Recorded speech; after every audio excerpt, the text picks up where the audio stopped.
Today's spoiler video is brought to you by Card Kingdom. Use the link below to pre-order your cards today. Hello everyone, it's Seth, probably better known as Saffron Olive, and it's time for another daily dose of Guilds of Ravnica spoilers. And good lord, I feel like we got the entire set since yesterday. I mean, we don't literally have the whole set, we still have another entire week of spoilers to go, but we have a bunch of mythics, a bunch of rares, some stuff that's going to be sweet in standard and in modern and in commander, and good god, Guilds of Ravnica is absurd. This set is so insane. It has to be one of the sweetest sets that has been made in a long time, and we have a ton of cards to talk about, which means we gotta jump right into it, start talking about these sweet cards. First, a super quick reminder. If you enjoy these daily spoiler videos, it would be so amazing of you if you could take a second, click that subscribe button down at the bottom of your screen. It's a great way to support the channel and the site for free. So let's talk some Guilds of Ravnica, starting with a new mythic, Lazav the Multifarious. And Lazav, this card is pretty insane. 2 mana, you get a 1/3 legendary shapeshifter.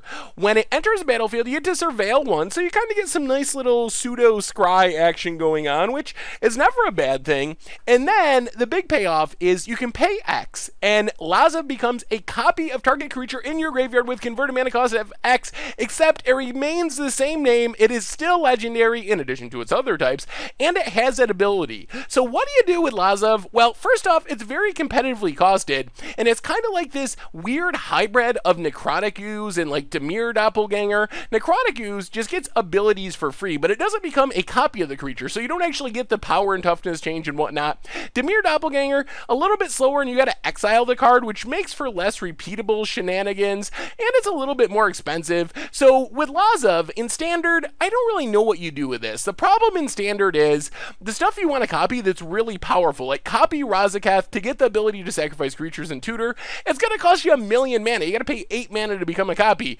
Or even like an Underrealm Lich or something, that's still a lot of mana, 5 mana. So I guess you could just do some little shenanigans, maybe take advantage of like attack triggers with Mentor or something.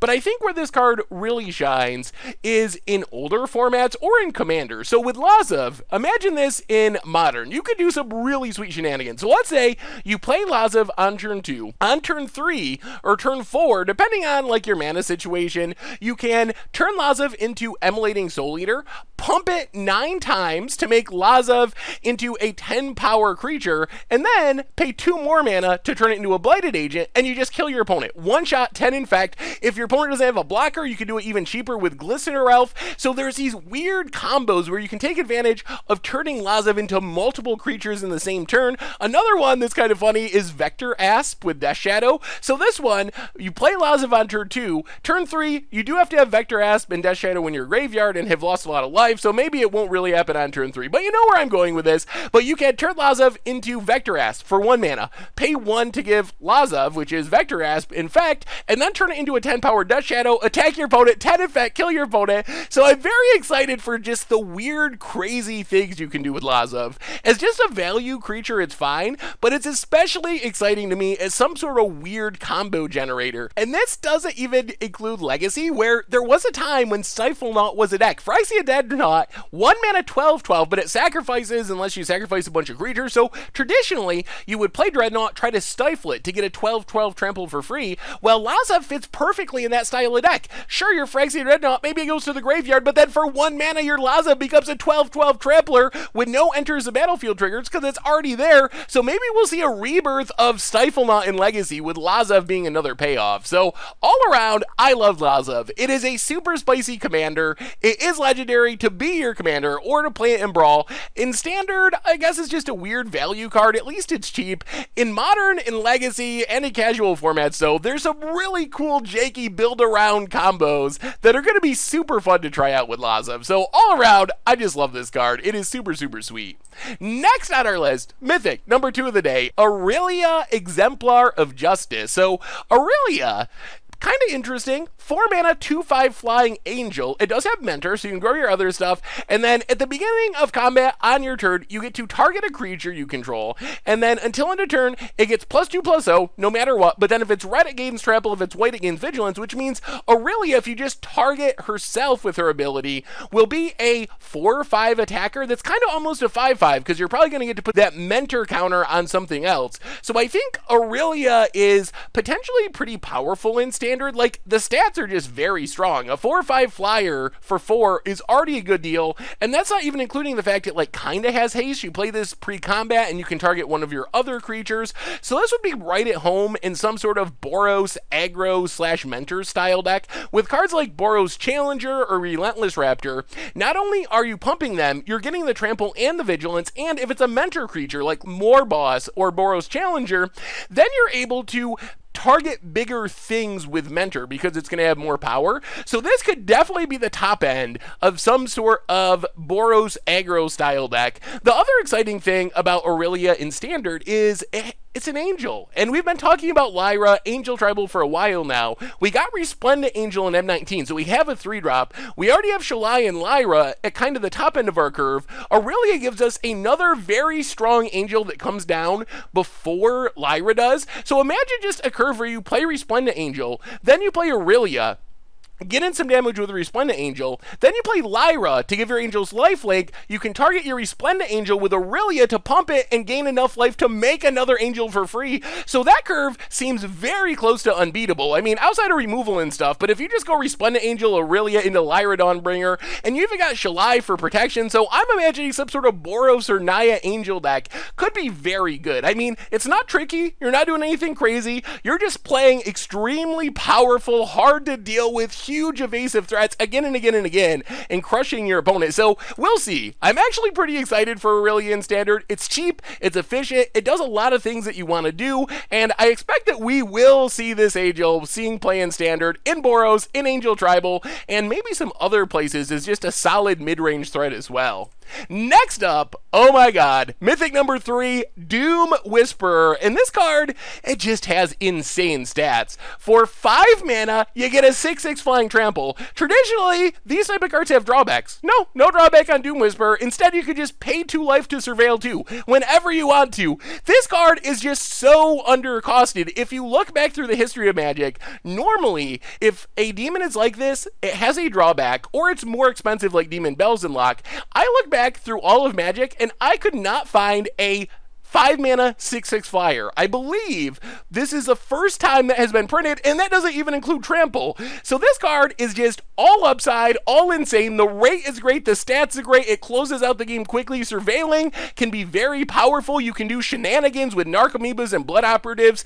The Surveil ability is a bit weird. So Surveil, we've talked before about how you can compare it to drawing a card. It's not really true on Doom Whisperer though, because Surveilling 10, you're still going to end up by putting one specific card on top of your deck. It isn't like you're drawing 5 cards. You're still like drawing less the more you surveil. But if you build around it, you can get Narcomoebas for free. You can surveil Blood Operative. So it's a great payoff in a surveil tribal deck. The other sweet thing about Doom Whisperer is you can kind of compare it to a repeatable version of like Vampiric Tutor, let's say, where you pay, maybe 4 life, put a card you want on top of your deck, draw that card, do something good with it. Next turn, pay 2 life, pay 4 life, put another card you want on top of your deck. So you're just scrying your way through your deck to find whatever you want and milling stuff into your graveyard for value. So Doom Whisperer, the stats are insane. The ability is very strong. Although, like I said, Surveilling 10 isn't that much better than like Surveilling 4 maybe. So I don't think most of the time, unless you're just going to town with the Narcomoebas and such, you're just going to like pay 15 life. You're not refilling your hand. You're not actually drawing a card, but it's a great way to kind of tutor through your deck, control your draws, stock your graveyard, and it has just absurd stats to boot. So I think this card is extremely good. We'll see how it lines up with removal, but it seems like one of the most powerful surveil cards we've seen so far, and its rate is just insane on its own. Even if it didn't surveil, just the stats are great. So I expect this card, another one that has a very good chance to show up in standard. Next up, we have a rare, and this card, is absolutely bonkers. I don't even know what to say about this card. Knight of Autumn, 3 mana, 2/1 Dryad Knight in the Selesnya colors. When it enters a battlefield, you get 3 options. It's like a charm on a body. You can put 2 counters on it. You can destroy an artifact or enchantment. You can gain 4 life. So this is a card that is basically like a hybrid of Prowling Separpart stats, a 4/3 for 3, which is already fine, combined with the ability to be a Kitchen Figs if you want it to be, or it could be a Reclamation Sage if you need it to be,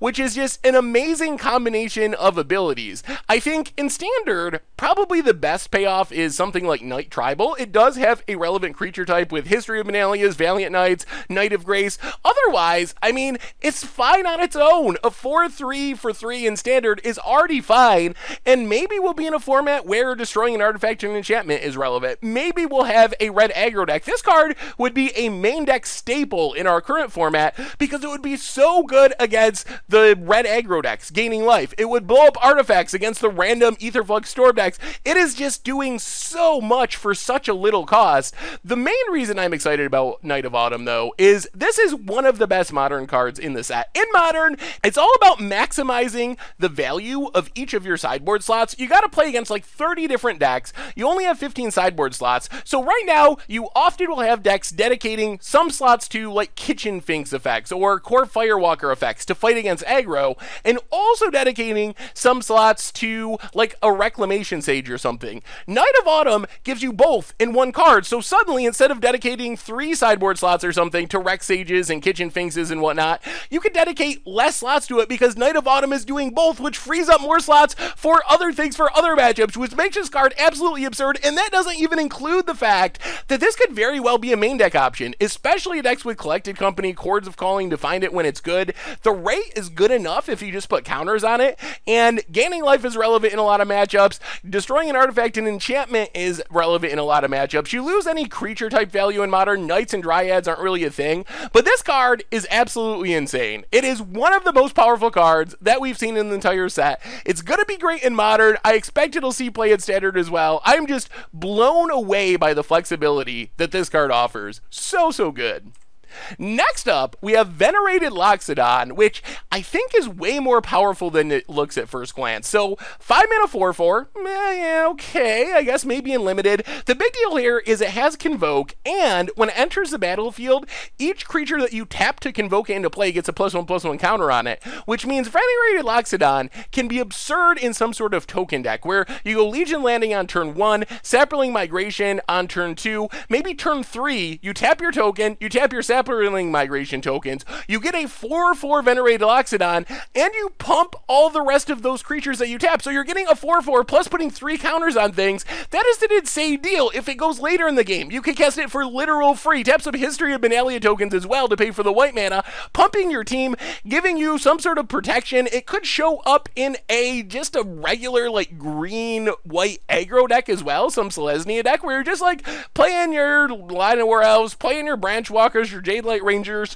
The board gets gummed up so you can't attack very easily, and you just spend your turn getting a 1 mana 4/4, which puts counters on things. It is a lot of value for its mana cost, and it also gives token decks, if you can play it fast enough, a way to fight through Goblin Chain Whirler. That is one of the main concerns right now with Selesnya and with the tokens decks, is Chain Whirler is just so brutal. But if you go back to that curve, like Legion's Landing into Sapperling Migration, and play this on turn 3, suddenly all of your 1/1s are 2/2s. Chain Whirler loses all of its value, and you have this 4/4 which can attack through Chain Whirler anyway. So I think Venerated Loxodon will show up in Standard, assuming that the token Selesnya type decks can overcome the Chain Whirler problem. But the power of this card is actually there, and it is a very strong card offering a ton of value for a very low mana cost, especially when you consider Convoke. Next up, we have Blood Operative, which is our new kind of recursive threat. So 3 mana, you get a 3/1 with lifelink.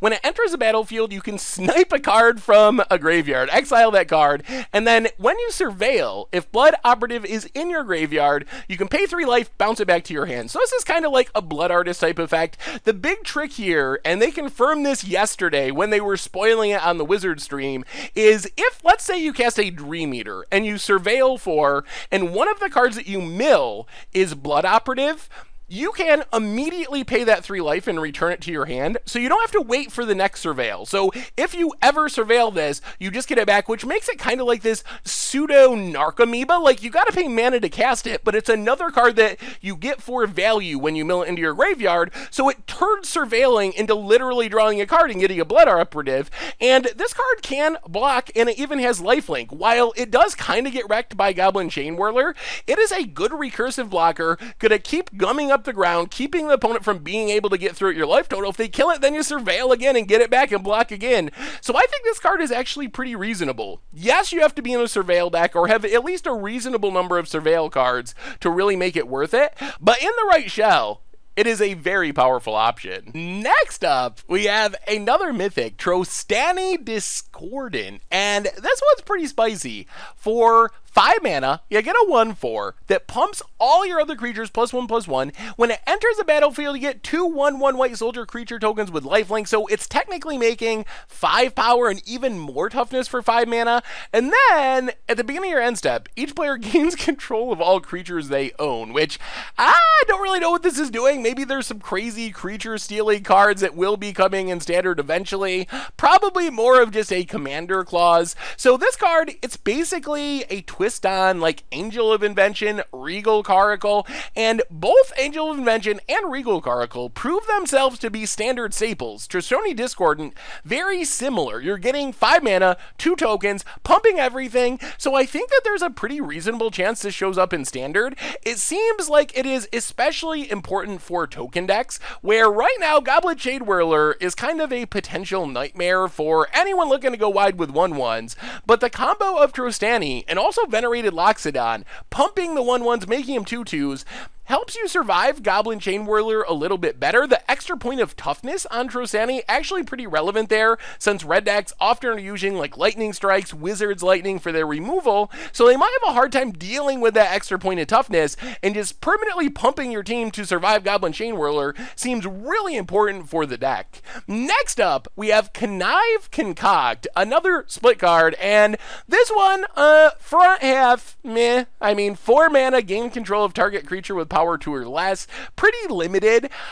On the other hand, Concoct, 5 mana, surveil 3, and then return a creature from your graveyard to the battlefield is not a bad deal. So I feel like Connive, you just don't hit enough. Yes, you can grab a Llanowar Elf, some other little creature, but I'm not sure that's really worth it for 4 mana. However, if you're playing a reanimation deck, having that flexibility is nice, because 5 mana to reanimate something is basically the going rate. Usually 5 mana with some sort of weird upsize, Rise from the Grave, Yawgmoth's Vile Offering, Necromantic Summons. That's kind of just the cost of standard reanimation these days. So getting the upside of surveilling 3 to maybe like mill over a creature if you're really desperate and your opponent dealt with your threat, maybe a mill over something even better that you can reanimate, makes Concoct a pretty reasonable option for standard. So I think this is one of the rare split cards that you play it for the back half, the Concoct half, as a reanimation spell, and then maybe once in a while you don't have anything good to reanimate and you just nab a random creature from your opponent's side of the battlefield. Although keep in mind, it will be a pretty small creature, because power 2 or less means it doesn't hit a lot of the biggest, most powerful threats in the format.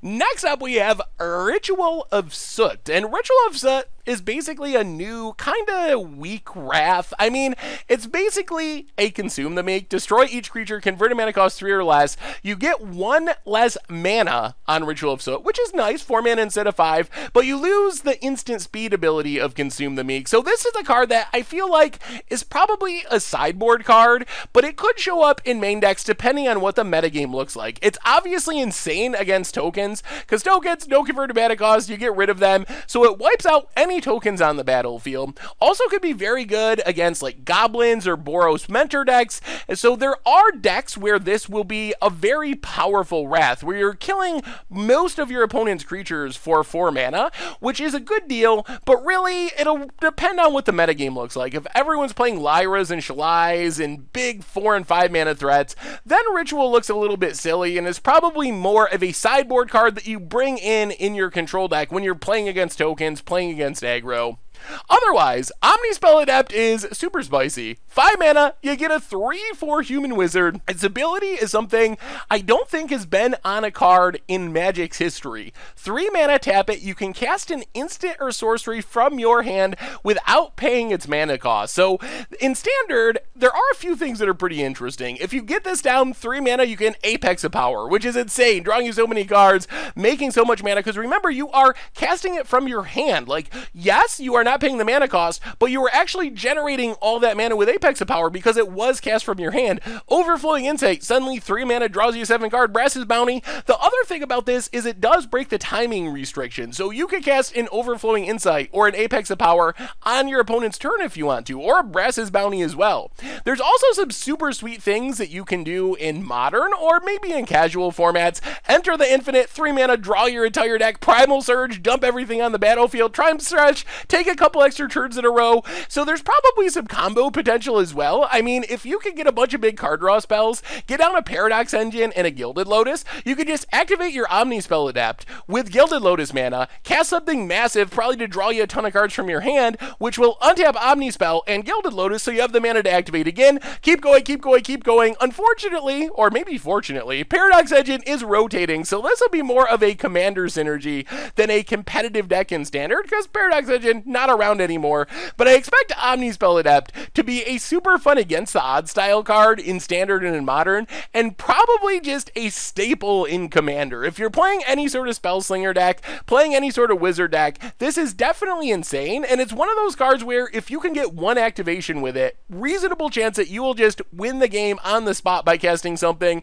that costs a ton of mana for a very, very little amount of mana. Finally, we have Swiftblade Vindicator, which is kind of an aggressive Boros card. So 2 mana, you get a 1/1 that has double strike, vigilance, and trample. So on its own, this card isn't that exciting. I mean, it's attacking for 2, I guess that's fine, but this is a cool option to try to play some sort of equipment or aura style deck in Standard. If you can pump this, it becomes incredibly scary. Putting One with the Wind, Swashbuckling on Sarah's Wings, or maybe even some equipment like Forebear's Blade, Sigil Sword of Valoran, Glaive of the Guild Pack, you can make Swiftblade into a massive threat. So if you play this on turn 2, put a couple auras or equipment on it over the next couple turns, suddenly you're going to be hitting your opponent for 6 damage, 10 damage, 20 damage in one shot with double strike and vigilance, so you're back to block, and also trample. So you can kind of build your own massive threat. Yes, it does die to removal. Yes, that is a concern, but I think this is another really sweet build around. So if there are competitively costed and playable auras and also equipments in Standard, then I could see this sneaking into decks, but I wouldn't play this just as my normal 2-drop. It dies to Goblin Chain Whirler, so I think this is more of a build around than a card that you're just going to play as a 2-drop in your Boros aggro deck. But if you have those auras, have those equipments, then it gets pretty powerful. Next on our list, we have some lower rarity stuff. Crackling Drake, kind of the new Enigma Drake. The exciting thing here is we have Enigma Drake in the format from Core Set 2019, so this means if you want to play this Spellslinger deck, you can essentially play 8 copies of Enigma Drake and really build around that effect. You gotta pay 1 more mana for Crackling Drake, and the mana cost is kind of intensive. However, it has the upside of drawing you a card when it enters the battlefield, which makes it a pretty strong option. Be excited to see if some sort of blue-red Izzet Spellslinger with Enigma Drake and Crackling Drake as huge finishers can actually take off. Another interesting uncommon is Glowspore Shaman. Glowspore Shaman looks a little like Satyr Wayfinder. 2 mana, enters the battlefield, mill 3, and then you can put a land back on top of your deck. Not to your hand, unfortunately. So I think thinking about this card as a Satyr Wayfinder is actually pretty wrong. I think when you play this card, most of the time you are not going to put that land on top of your deck. Sure, if you're mana screwed and you really need a land, you will, but most of the time it's just going to be a 3/1 that mills 3 cards, which is still fine. Think of it like a Stitcher Supplier, like a more aggressively costed 3-power attacking Stitcher Supplier. So if you're playing some sort of Golgari aggro deck and you want to get cards in your graveyard for value, Glowspore Shaman not ever going to draw you a card like Satyr Wayfinder, but it is much more aggressive and gives you another on-curve threat that just happens to mill cards into your graveyard. Otherwise, Detour is basically a strictly better version of Explosive Vegetation. Explosive Vegetation, 4 mana, search for 2 basics, put them into play tapped. Detour does that, but can also grab gates, so it's kind of mana fixing as well. Explosive Vegetation, commander staple, does occasionally show up in crazy ramp decks in Standard. I could imagine that happening with Detour as well. Otherwise, a ton of other just mostly limited focus stuff. Thoughtbound Phantasm is an interesting spirit. Levied Guardian is another token generator for Selesnya. Watcher of the Mist, pretty much limited only. Conclave Calvary is actually pretty powerful. A 4/4 Vigilance for 4 isn't bad, and then when it dies, you get 2/2/2 tokens. I don't know if that'll be enough for it to show up in Standard, especially with exile-based removal running around, but a 4/4 that makes 4 power of creatures when it dies is a pretty reasonable deal. A bunch of other limited-only type stuff, some Surveil stuff. Affectionate Indrik is kind of funny. I don't know if it's especially powerful, but it is kind of cute. Killing them with kindness, quite literally. And that brings us to the end of our daily Guilds of Ravnica spoilers for today. So let me know what you think. How insane is Lazav? What combos are there with the card? What about Aurelia? Is that going to catch on in Standard? How busted is Doom Whisperer? What about Night of Autumn? Can it show up in Modern? Venerated Loxodon, is that the answer for tokens? All the weird Surveil playoffs like Blood Operative, Trostani Discordant, Connive Concoct, all these cards, how good are they? What are they going to do? Let me know what you think in the comments. Thank you so much for watching. I hope you enjoyed the video, and I will talk to you soon. Thanks for watching the video. If you enjoyed it, help us out by clicking that like button down below. And to keep up on all the latest and greatest, click that subscribe button. And don't forget to hit that bell icon to get alerts whenever we have new videos. And if you want to, check out some of our other sweet videos here and here.